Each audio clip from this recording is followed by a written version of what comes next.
sassy, too grown, too fast, has an attitude problem. These are some of the ways that our black girls are stereotyped in society. And today we are talking about how the adultification bias of black girls is affecting them and how we can do better. Hi, I'm Paula and welcome back to the channel where I am all about empowering young girls and the parents that are raising them. So what is adultification bias? So this concept refers to the tendency to perceive black girls as more mature, older and less innocent than their white peers. So this bias results in harsher treatment in a vast range of settings, the education system, the legal system, and social contexts. So that means that the vulnerability and the innocence of young black girls are often overlooked. Adultification has quite serious consequences. It can erode self-esteem, emotional well-being, and a child's sense of innocence. So a lot of the research that we have on this does originate in the US. There are now some emerging UK-based research that is looking at this problem in the education, healthcare, and youth justice system. So what does this look like in society? So this looks like the misinterpretation of behavior, for one. So actions that would otherwise be looked at as youthful misbehavior or youthful mischief in white children, white young people, are perceived as aggressive, as threatening, when those same behaviors are exhibited by young black girls. So that can result in disproportionately harsher treatment, disciplinary action. So you'll get tougher disciplinary actions because you are misinterpreting the behavior. So let's take in school, for instance, black girls would therefore would be more subject to harsher punishments as opposed to pastoral care.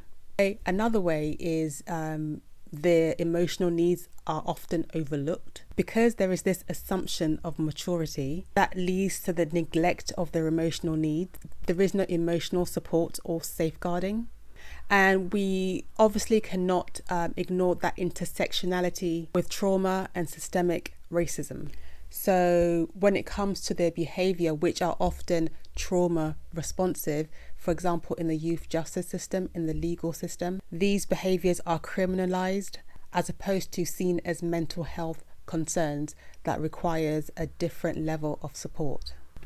And there is a general lack of safe spaces for young black girls. You know, educational and professional settings are not often seen as safe spaces. They don't have the cultural safety, for example. So that often leaves young black girls having to navigate systemic racism without adequate institutional support. So while adultification bias is primarily perpetuated by societal systems like the healthcare system, justice system, educational system, parents play a crucial role in creating a sort of protective buffer for our girls within the home. So I'd love to share 6 ways in which parents in the home can create that environment that can sort of help mitigate these the experiences of the black girls, our young black girls, and what they face outside of the home, to help them build their resilience so they can better handle society when they have to go out and exist within it. So the first one I think is really important is emotional affirmation.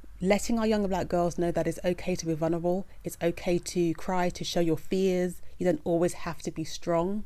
You know, let's counter that message of toughness that the society thinks that black girls innately have, which isn't true.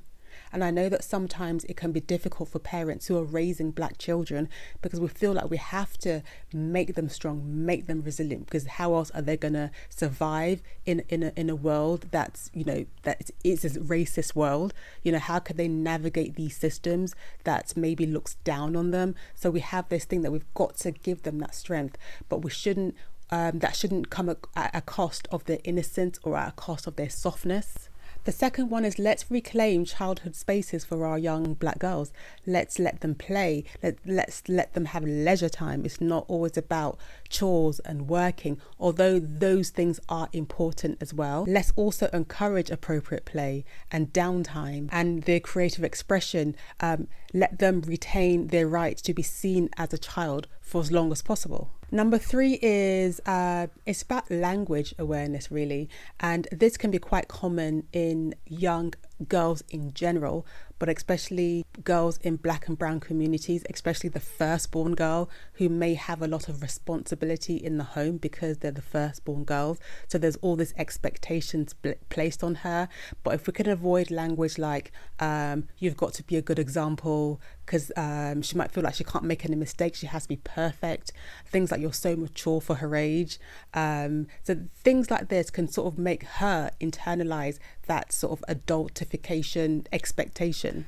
Number 4 is having or creating the opportunity to have open conversations about racism and bias. Creating a safe space for your child to express their emotions, to talk about any unfair treatment that they may have experienced, helping them to put those biases and experiences that they might have experienced into context to help them not internalize them as something wrong with them, as some sort of personal failure. Number 5 is teaching them emotional literacy and coping skills, teaching our black girls how to name and process complex emotions without shame. That's very important, and also without sort of rushing them through it, and really just trying to equip them with a resilience against external invalidation. And number 6, I'm so passionate about this one, is modeling self-care and softness.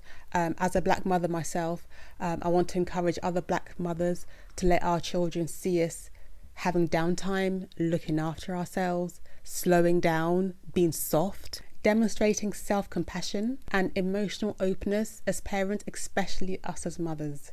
Let's provide our daughters with a living example that strength and softness can coexist. These are some of the things that I implement in my home, making sure that they're consuming books and media that shows joy, that not everything is a struggle. Stories, films, movies, books about black girls being carefree, being joyful, playing, laughing, doing silly things, and family activities that are just about joy and being playful. Especially in black and brown households where there is a push for responsibility and educational achievement, which again, I'm not saying is not important. Absolutely, those things are important, but just being able to exist without it being tied to some sort of achievement or outcome, This one is super important as well.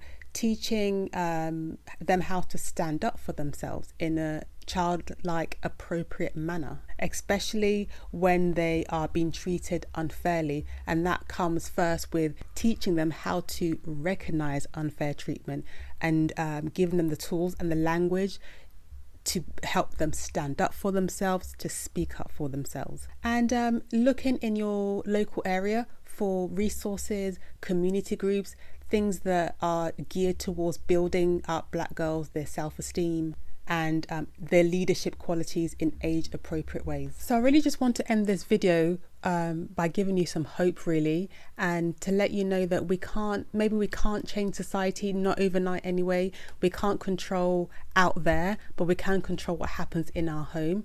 And in our home, let's intentionally nurture our young black girls' emotional world.